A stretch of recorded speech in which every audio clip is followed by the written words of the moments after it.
একটা সময়ের পর মানুষের কষ্ট প্রকাশ করার ভাষা হারিয়ে যায়। কথাগুলো গলায় আটকে থাকে, কিন্তু কেউ শুনতে পায় না। অনেকেই ভাবে যে কাঁদতে পারে না, সে শক্ত মানুষ। আসলে সেই সবচেয়ে দুর্বল।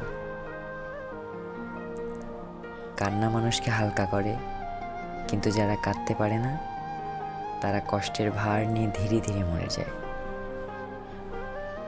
কখনো কখনো ভিতরে এমন এক শূন্যতা জন্ম দেয় যেখানে কোনো শব্দ পৌঁছায় না।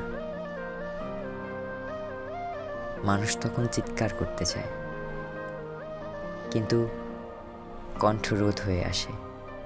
চোখের পানি শুকিয়ে যায়, কিন্তু বুকের ভেতর ঝড় থামে না। সবাই ভাবে মানুষ একা থাকার অভ্যাস গড়ে তোলে।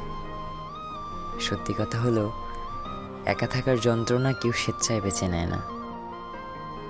জীবন তাকে একা থাকতে শেখায়।